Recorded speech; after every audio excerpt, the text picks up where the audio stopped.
مزدور پیشہ غریب صحابی. مزدوروں کے ساتھ ایسا سال میں کئی بار پیش آتا ہے کہ انہیں کوئی کام ہی نہیں ملتا. دن بھر کھڑے انتظار کرتے رہتے ہیں, کوئی لے ہی نہیں جاتا کام کرانے کے لیے. اسی طرح ان صحابی کے ساتھ پیش آیا. دن بھر کام تلاش کرتے رہے, کوئی کام نہیں ملا. بیچارے شام کو گھر واپس آ گئے. آئے تو تھکے ہوئے تھے, بھوکے تھے. اپنی اہلیہ سے کہا کہ بھئی اب بہت بھوک لگی ہے, کچھ کھانا کھلا دو. تو بیوی نے کہا کہ میں تو آپ کو کل ہی بتا چکی تھی کہ گھر میں تو ایک دانہ بھی نہیں بچا. میں انتظار میں تھی کہ آج آپ جائیں گے, جا رہے ہیں, کچھ کما کے لائیں گے تو پھر انشاءاللہ پکاؤں گی, آپ بھی کھائیں گے, میں بھی کھاؤں گی. گھر میں تو کچھ ہے ہی نہیں.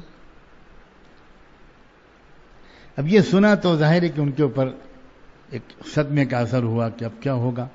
چلو میں تو برداشت کر لوں گا, مرد ہوں.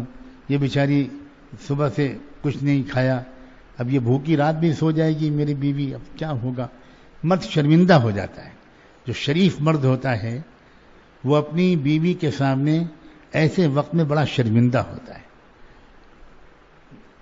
اور سوچنے لگتا ہے کہ کہیں میں اپنی بیوی کے حق کی ادائیگی میں کوتاہی تو نہیں کر رہا ہوں. اپنی بھوک کے بجائے اس کو آخرت کی فکر ستانے لگتی کہ کہیں مجھے کوئی سزا نہ ملے آخرت میں. بیوی نے اپنے شوہر کو سوچ میں غرق دیکھا تو بیوی نے کہا کہ آپ کیا سوچنے لگے. نہیں کچھ بھائی کوئی بات. کیا سنیے میری بات سنیے.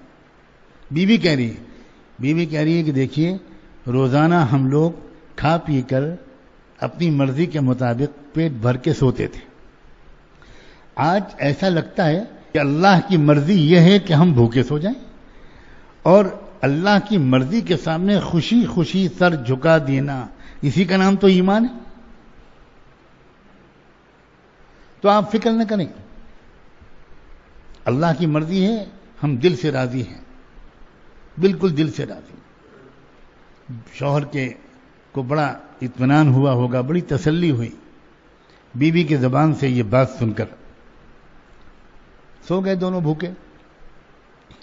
اگلی صبح کو پھر کام کی تلاش میں نکلے صحابی, اور پھر عورت بیوی نے کیا کہ سنت کے مطابق روز مرہ کے معمول کے مطابق دروازے تک چھوڑنے کے لیے آئیں وہ, اور فی امان اللہ کہتے ہوئے اور مسکراتے ہوئے رخصت کیا. اسلام نے یہ طریقہ سکھایا ہے. جب بھی صبح کو, شام کو, دوپہر کو مرد کام کے لیے نکلے, وہ باپ ہو یا بیٹا ہو یا بھائی ہو یا شوہر ہو, گھر کی عورت کو چاہیے کہ وہ پردے کا خیال کرتے ہوئے دروازے تک چھوڑنے آئے اور فی امان اللہ کہتے ہوئے اور دعا اور مسکراتے ہوئے رخصت کرے. کیا خوبصورت اسلامی تہذیب ہے کہ دیکھو انسان کا جو پرفارمنس ہوتا ہے, جو کام کرنے جا رہا ہے, وہ کام کی جو کوالٹی ہوگی اور کوانٹٹی ہوگی وہ اس کے موڈ کے حساب سے ہوگی. سمجھ رہے ہو یا میں غلط جگہ یہ سب باتیں بیان کر رہا ہوں؟ یہاں میں حضرت نوح کی کشتی کے بارے میں بیان کروں, اصحاب کہف کے کتے کے بارے میں بیان کروں. ہمارے بیانوں کے یہی موضوعات ہیں آج کل. کام جو ہوتا ہے انسان کا, کوئی بھی کام, دکان پر ہو, آفس میں ہو, کھیت میں ہو, انسان کا موڈ اچھا ہوگا تو کام کی کوالٹی اچھی ہو. جس دن آپ کی بیوی کا موڈ خراب ہوگا, یا نمک کم ہوگا یا تیز ہوگا, پہلا لقمہ لیتے ہی سمجھ لیجئے کہ بیگم صاحبہ ناراض ہے. جس دن درزی نے آپ کا کرتا الٹا سیدھا, ایک آستین لمبی دوسری آستین چھوٹی سی کر دے دی, سمجھ جائیے اس دن درزی کی اپنی بیوی سے لڑائی ہوئی. یہ بڑا زبردست نفسیاتی نقطہ ہے کہ انسان کام پر جائے, خوش ہو, فریش ہو, ہنستا مسکراتا, اس کا کام بہت اچھا ہو. اب اللہ کے رسول نے کیا آسان ترکیبیں موڈ کو فریش کرنے کی، موڈ کو تر و تازہ اور خوش و خرم کرنے کی کیا خوبصورت فطری نیچرل آسان طریقے سکھا دی کہ بیوی سے کہا کہ مسکراتے ہوئے رخصت کرو. بیوی کی مسکراہٹ سے ایک شوہر کے اندر جو اسٹرینگتھ آتی ہے، جو طاقت آتی ہے، جو حوصلہ آتا ہے، وہ دنیا میں کسی چیز سے نہیں. اور اسی طرح بیوی کے پھولے ہوئے منہ سے، اب بیوی کی صلواتوں سے جن کا کافی تجربہ آپ کو ہوگا، جتنا موڈ خراب ہوتا ہے خدا کی پناہ، جتنے ایکسیڈنٹ ہوتے ہیں، اکثر ایکسیڈنٹ جو ہوتے ہیں وہ انہی لوگوں کے ذریعے ہوتے ہیں جو لڑکے نکلے ہوتے ہیں. بہت سے لوگ ہاں ہاں کر رہے ہیں جیسے لگتا ہے کہ ان کو تجربہ ہے اس کا، اور ان کو تعجب بھی ہو رہا ہوگا کہ حضرت کو ہمارے گھر کے حالات کیسے معلوم ہیں. میں چوتھے آسمان میں نہیں رہتا، نہ اصحاب کہف کے غار میں رہتا ہوں، میں آپ کے بیچ میں رہتا ہوں.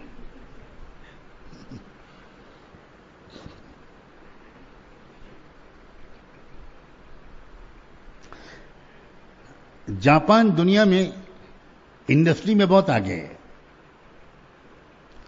اس کی جو انڈسٹری کا جو کامیابی کی طریقہ اسباب بتاتے ہیں لوگ، وہ ایک بار یہ سبب بتاتے ہیں کہ جہاں بھی کہیں ان کی فیکٹریاں ہیں، ملیں ہیں، انڈسٹریاں بہت ہیں،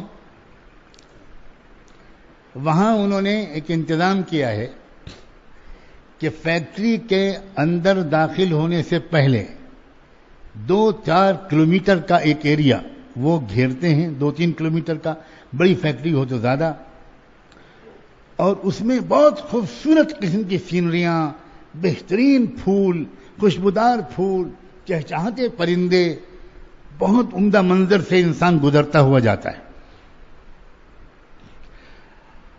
اور اگر کوئی اس سے بھی کسی کا موڈ ٹھیک نہیں ہو پایا، بعض ایسے بھی ہوتے ہیں کہ ان کو پتہ ہی نہیں کیا پھول اور کیا بے پھول، ان کا موڈ خراب ہے، ان کا تو چہرہ خود ہی گول کدو بنا ہوا ہے، انہیں کچھ خبر نہیں ہوتی کہ کیا ہے.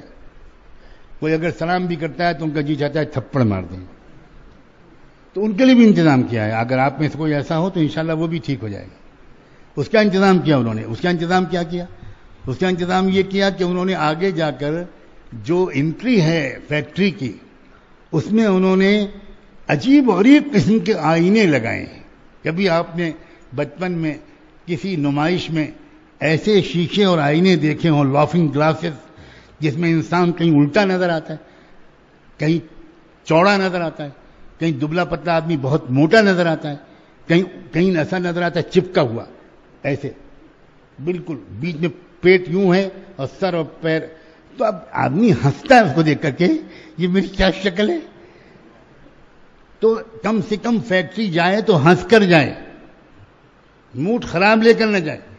وہاں تو کم بخت ہنسے گا، اس میں تو ہنسی کے بغیر کوئی گزر ہی نہیں سکتا، چاہے جتنا بڑا وہ آلتو جلالتو قسم کا آدمی ہو، وہ ہنسے گا ضرور.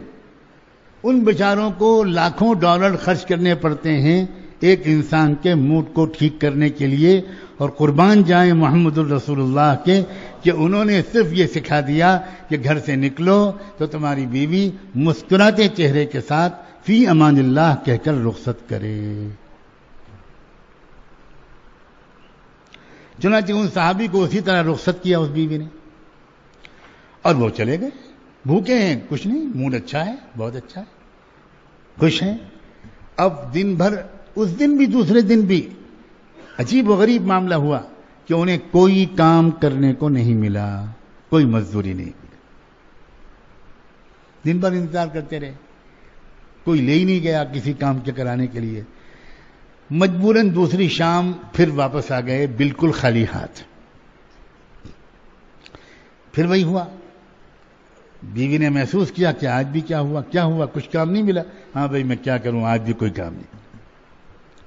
بہت شرمندہ ہوں تم سے میں، اور میں دیکھتا ہوں میں کسی سے کچھ ادھار لے کر آتا ہوں، میں خود تو برداشت کر لوں گا مگر تمہارا مجھے بہت خیال ہے.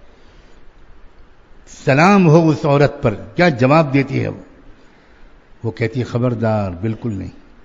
اپنی پریشانی کسی اور کے سامنے ظاہر کرنا یہ اللہ کے رسول کی تعلیم کے خلاف بات ہے. کسی مخلوق کے سامنے اپنی ضرورت کا اظہار کرنا، آپ بے فکر رہیے. آقا کی تعلیم آپ کو بھی ملی ہے، مجھ کو بھی ملی ہے. اللہ کی مرضی یہی ہے کہ دوسری رات بھی ہم لوگ بھوکے سو جائیں، میں راضی ہوں، آپ فکر نہ کریں.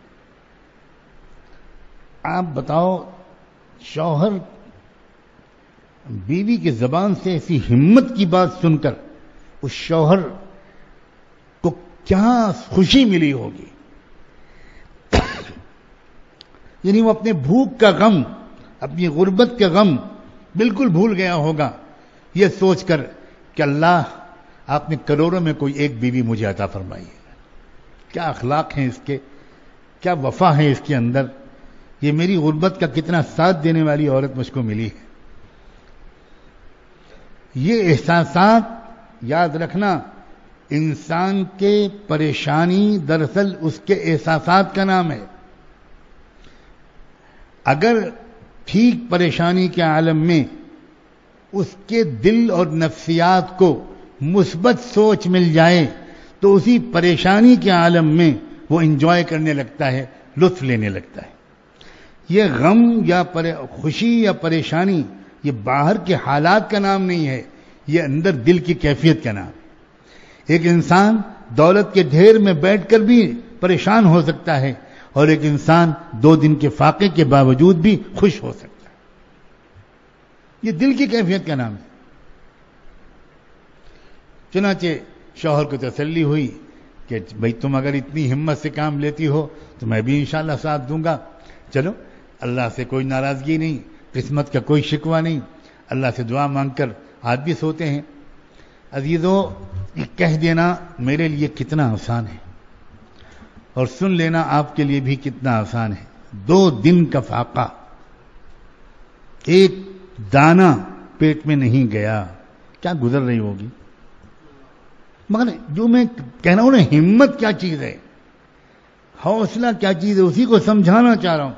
کون سے حالات ہیں جن کا مقابلہ انسان ہمت کے ساتھ ہنستے کھیلتے نہیں کر سکتا. ہمت کا معاملہ ہے.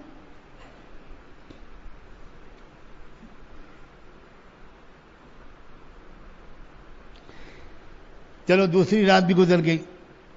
تیسری صبح کو پھر وہ صحابی نکلے. پھر وہ بیوی دروازے تک آئیں اور سنت کے مطابق مسکراتے ہوئے اور فی امان اللہ کہتے ہوئے رخصت کیا. پھر تیسرے دن صحابی چل پڑے.